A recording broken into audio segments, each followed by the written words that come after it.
Assalamualaikum warahmatullahi wabarakatuh. Berjumpa kembali di channel ini. Salam sejahtera untuk kita semua, terkhusus Bapak Ibu guru peserta seleksi P3K 2022. Berikut akan saya sampaikan tanya jawab dan tutorial pengisian SSCISN untuk guru calon P3K 2022 hingga resum akun. Namun sebelumnya, kepada Bapak dan Ibu yang baru bergabung di channel ini, saya mengundang Bapak Ibu sekalian untuk menjadi sahabat profesi guru dengan cara subscribe dan aktifkan loncengnya untuk mendapatkan informasi terbaru dari channel ini. Sejak 31 Oktober 2022 hingga hari ini, Bapak Ibu sekalian, tampilan di SSCISN selalu berubah-ubah karena Panselnas masih mengupgrade terkait persoalan-persoalan di lapangan yang sebelumnya belum diinput di SSCISN, sehingga kalau Bapak Ibu perhatikan bisa setiap harinya tampilannya selalu berubah. Namun secara umum tampilan yang muncul bagi peserta seleksi P3K 2022 ini adalah yang pertama ini, Bapak Ibu sekalian, peserta dinyatakan tidak bisa masuk karena datanya tidak termuat dalam Dapodik Pendidikan. Yang kedua, ini yang paling sering dialami oleh peserta adalah disebutkan di sini kesalahan terdapat masalah dengan sambungan ke web service Dapodik. Silakan ulang kembali. Ini yang sering terjadi, dan sebagai rekan-rekan kita sudah mendapatkan informasi seperti ini di akun SSCISN-nya. Hal mana disebutkan di sini Anda mendapatkan penempatan. Lokasi penempatan Anda akan ditetapkan pada saat pengumuman. Ya, pengumuman sesuai jadwal yang ditentukan oleh Panselnas. Namun banyak juga rekan-rekan kita yang mendapatkan seperti ini. Mohon maaf, formasi pada instansi sudah tersedia. Anda tidak dapat melanjutkan pendaftaran ini. Untuk keterangan lebih lanjut silahkan kunjungi. Nah, terkait ini Bapak Ibu sekalian, memang Bapak Ibu harus tetap pantau ya, karena bisa saja ini muncul karena memang sistem belum di-upgrade, artinya formasi-formasi belum seluruhnya dimasukkan ke SSCISN, dan oleh karena itu Bapak Ibu sekalian perlu tetap pantau hingga nanti akhir pendaftaran di 13 November ya, manakala memang hal ini muncul karena kesalahan sistem. Namun kalau memang ini tetap muncul hingga 13 November, dipastikan Bapak Ibu memang tidak bisa mengikuti seleksi P3K di 2022 ini. Lalu terkait dengan pendaftaran ini Bapak Ibu sekalian, kita akan masuk ke SSCISN. Pertama kita akan pilih formasi. Nah, di sini disebutkan ya tidak bisa masuk karena ada masalah ke sinkronisasi ke Dapodik. Namun di sini dituliskan Anda mendaftar sebagai peserta P3K guru. Di pemilihan formasi kalau kita masuk di sini termuat formasi P3K guru ya, dijelaskan di sini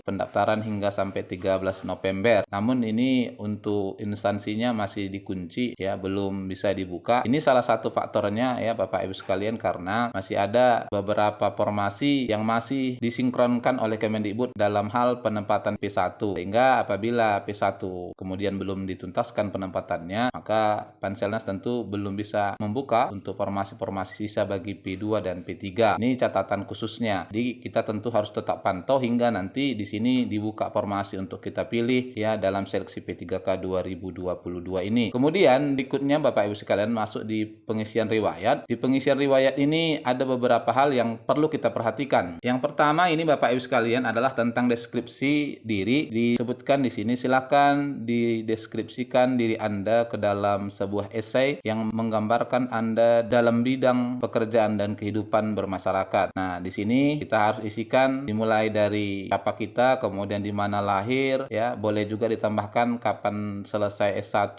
kemudian apakah sudah mendapatkan sertifikat pendidik atau tidak, lalu di mana kita bekerja. Ini kita harus deskripsikan Bapak Ibu sekalian. Bagus juga ditambahkan kalau memang ada pengalaman bekerja sebelumnya di sekolah-sekolah lain, kemudian kita jelaskan juga atau deskripsikan juga bagaimana perilaku kita. Pertama, masalah prinsip dan tanggung jawab dalam bekerja di sekolah, itu kita buat di sini ya. Kemudian bagaimana kedekatan kita dengan siswa, bisa kita tambahkan juga bagaimana hubungan kerjasama antara kita pribadi dengan rekan kerja kita, dengan kepala sekolah. Dan juga jangan lupa Bapak Ibu sekalian tambahkan adalah bagaimana Bapak Ibu di masyarakat, bagaimana kepribadian Bapak Ibu, apakah Bapak Ibu termasuk orang yang suka bergaul. Jadi nanti ini akan dinilai oleh Bapak kepala sekolah, pengawas, dan guru senior. Lalu di pengisian riwayat ini Bapak Ibu sekalian juga ditambahkan beberapa bagian. Yang pertama ini adalah masalah tambah riwayat pekerjaan. Kalau di pendataan kemarin Bapak Ibu dipaksa hanya menampilkan 5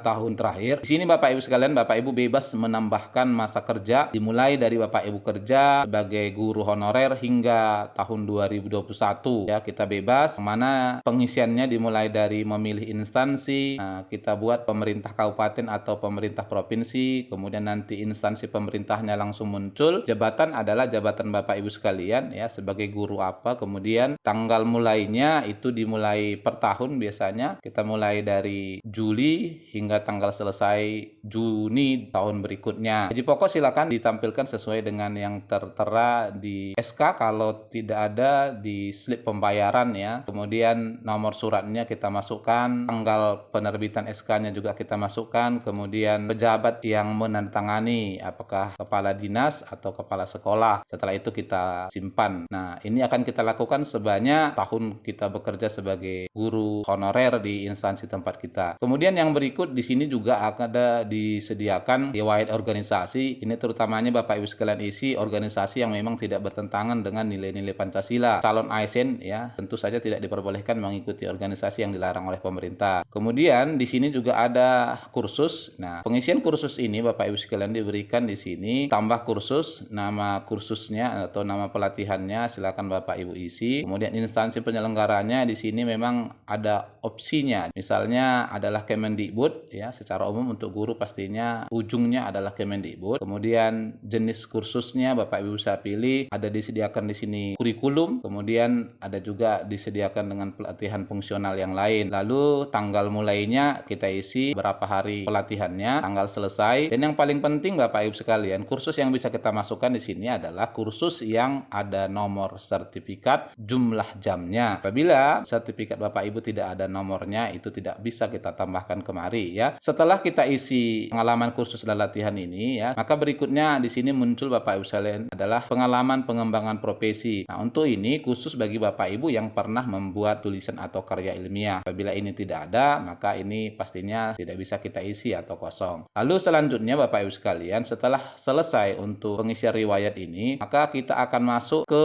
bagian yang kelima, yaitu dokumen. Nah, diunggah dokumen ini ya, sebelumnya di tahap pendaftaran ini Bapak Ibu sudah daftarkan berkas-berkasnya, lalu di poin ini kita unggah. Apabila Bapak Ibu sekalian perlu pakai materai, di sini ada disediakan cek akun materai, kita kemudian unggah. Di sini ada pilihan unggahnya. Kalau sudah Bapak Ibu unggah hingga kemudian sertifikat pendidik bila ada, ini kapasitasnya juga disediakan, maka Bapak Ibu ya sudah melengkapi berkasnya. Namun dipastikan agar dilihat kembali Bapak Ibu sekalian manakala ada tertukar berkasnya ya. Setelah ini Bapak Ibu sekalian, maka masuk kita ke yang terakhir, resume. Sebenarnya tampilan resume sama dengan tampilan diunggah dokumen ini, hanya saja nanti di resume itu dimuat data-data Bapak Ibu sekalian, mulai dari data pribadi hingga kemudian kelengkapan berkas Bapak Ibu tentang ya. Kemudian setelah itu akhiri, maka Bapak Ibu sudah menyelesaikan akunnya. Namun tentu saja kalau untuk pemilihan formasi juga masih terkunci dan Bapak Ibu belum bisa pilih, ini tentu belum bisa kita akhiri atau belum kita resume. Kita akan tetap menunggu hingga menjelang berakhirnya pendaftaran Bapak Ibu sekalian ya, menunggu tersedianya formasi yang bisa kita pilih. Dan pemilihan formasi ini sendiri hanya berlaku bagi instansi atau pemerintah daerah tempat kita bekerja ya. Kita tidak bisa memilih ke